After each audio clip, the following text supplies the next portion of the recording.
आज आपण बनवणार आहोत कोळंबी म्हणजेच श्रीम. तर त्यासाठी सगळ्यात पहिले आपण घेतलेले 2 कांदे, त्यानंतर मीठ, तेल, त्यानंतर इथं मी घेतलेलं आहे ओलं खोबरं, कोथिंबीर, अद्रक लसूण पेस्ट आणि काजू. अर्धा किलो मी इथं कोळंबी घेतलेली आहे. ऑलरेडी स्वच्छ साफ धुवून आणि क्लीन करून व्यवस्थित घेतलेली आहे. आणि त्यासाठी आपल्याला लागणारे आहे तर लाल तिखट, त्यानंतर हा घाटी मसाला आणि हळद आणि जिरे.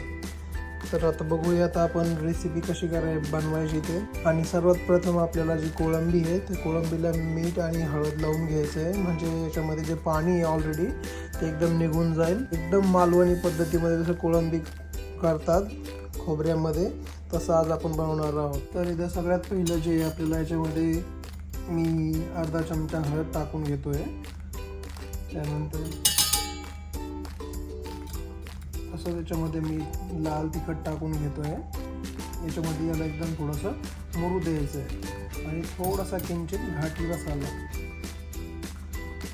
आणि याच्यामध्ये आता मी जे मीठ आहे ते मीठ माझ्या अंदाजाने टाकतो आहे, तुम्ही तुमच्या अंदाजाने मीठ टाका. आता याला सगळं एकदम व्यवस्थित काढून मिक्स करून घ्यायचं आहे, जेणेकरून हा जो मसाला आहे हळद मीठ वगैरे सगळं ते याला लागेल आणि हे मुरल. याला जवळपास 10 ते 15 मिनटं याला चांगलं व्यवस्थित मुरून द्यायचं आहे. प्रॉन्स जे आहेत ते एकदम मुरल्यानंतर एकदम छान त्याची चव लागते. मी ही रेसिपी जी आहे ती जेव्हा आम्ही गोव्याला गेलो होतो तेव्हा तिकडं खाल्ली होती कोकणामध्ये. ॲक्च्युली मी बनवताना बघितली होती आणि तेव्हापासून मला ही रेसिपी कशी बनवायची ते माहिती आहे. याच्यामध्ये कुठलेही मसाले किंवा टोमॅटो वगैरे जे हे वापर होत नाही. आता हे पूर्ण रेडी झालं आहे. आता आपल्याला बाकीची तयारी करायची. याला आपण मुरण्यासाठी म्हणजेच मॅरिनेट होण्यासाठी 20 ते 15 मिनटं साईडला ठेवूयात. आता लगेच गॅस ऑन करून आपण त्याच्यामध्ये पातेलं ठेवूया आणि त्याच्यामध्ये थोडेसे काजू आहेत. त्या काजूला थोडंसं हलकं भाजून घ्यायचं आहे. पुन्हा जळू पण नाही द्यायचं, एकदम हलकासा त्याला चटका लावून द्यायचा आहे. त्यानंतर हे भाजल्याच्या नंतर याला काढून घ्यायचं आणि याची एक फाईन पेस्ट बनवायची. पॅन गरम झालं आहे. आता आपण याच्यामध्ये तेल घालून घेऊ. आणि खूप तेल खूप जोरात तापलेलं आहे. याच्यामध्ये थोडीशी मोहरी टाकणार आहे आणि आता लगेच याच्यामध्ये आपल्याला जे कांदे कापून घेतलेले आहेत ते कांदे याच्यामध्ये घालून घ्यायचे.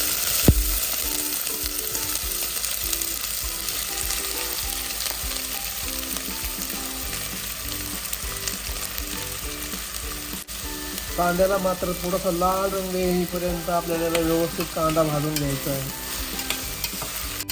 आता हा कांदा जो आहे एकदम थोडासा मध्यम लालसर झालेला आहे.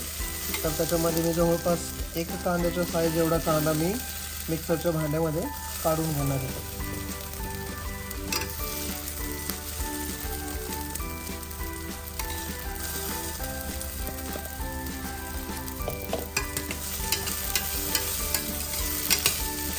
आता भाजलेले काजू आणि तो कांदा मिक्सरमध्ये फिरवून घ्यायचा. एकदम फाईन पेस्ट करायची त्याची, एकदम बारीक. आता आपण याच्यामध्ये टाकणार जिंजर गार्लिक पेस्ट.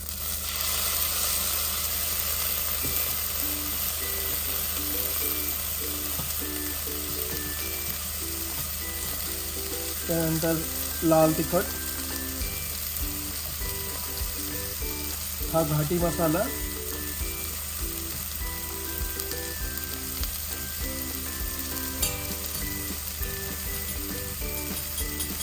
आणि थोडीशी हळद.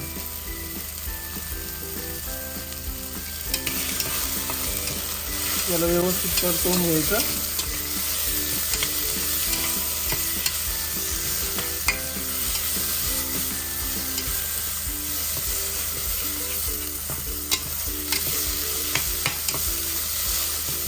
आणि आता आपण जे श्रीम्प मॅरिनेशनसाठी टाकलेली होती, कोळंबी जी मॅरिनेशनसाठी ठेवली होती ती आता याच्यामध्ये ॲड करून घ्यायची ह्या स्टेपवरती.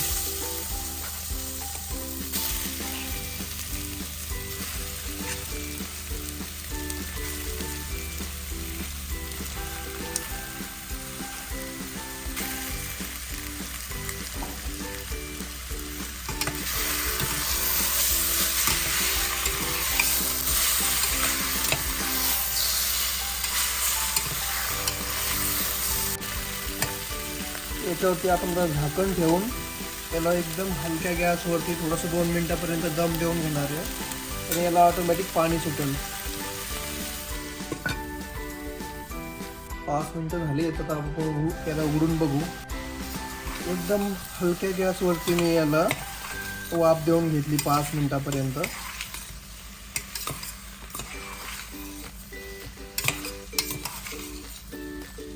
त्याच्यामध्ये जे आपण काजू भाजून घेतले होते आणि जो कांदा मी काढून घेतला होता त्याचं हे वाटण आहे. हे वाटण आता ह्या स्टेजवरती मी ॲड करणार आहे.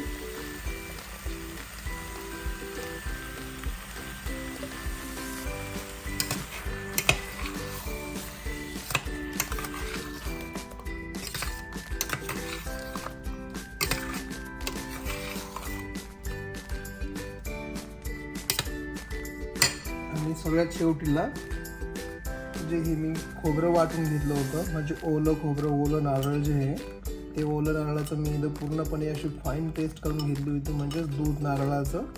आता हे याच्यामध्ये ॲड करायचं आहे आणि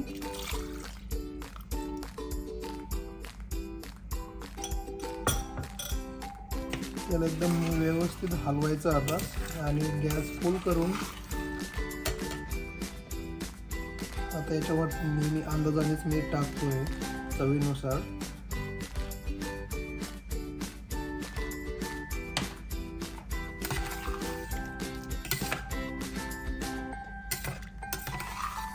आता याला आपल्याला एक उकळी आणून घ्यायची आहे व्यवस्थित. तर याच्यावरती मी झाकण ठेवतोय आता उकळी येईपर्यंत.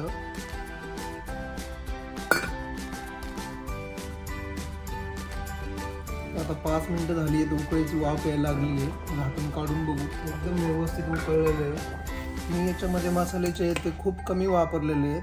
तुम्ही तुमच्या पद्धतीनुसार आणखीन जास्त जर तुम्हाला तिखट पाहिजे असेल तर तुम्ही तुमच्या पद्धतीनुसार अजून पण याच्यामध्ये तिखट मसाले वापरू शकता किंवा ॲड करू शकता. आता वरून आपण याच्यामध्ये कोथिंबीर भरभरून घेणार आहे.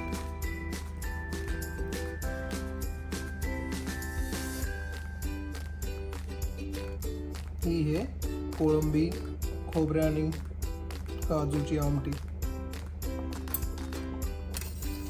भाताबरोबर किंवा भाकरी बरोबर खूप छान लागते. आणि कोळंबी एकदम व्यवस्थित जी आहे शिजलेली आहे. आता आपण घेऊयात सर्विंगसाठी. कशी वाटली रेसिपी कमेंटद्वारे नक्की कळवा.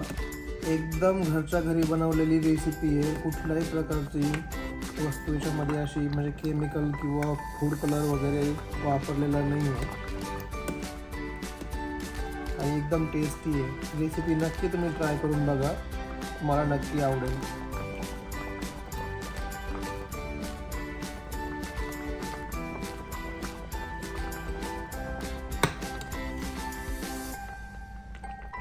नक्की एन्जॉय करा.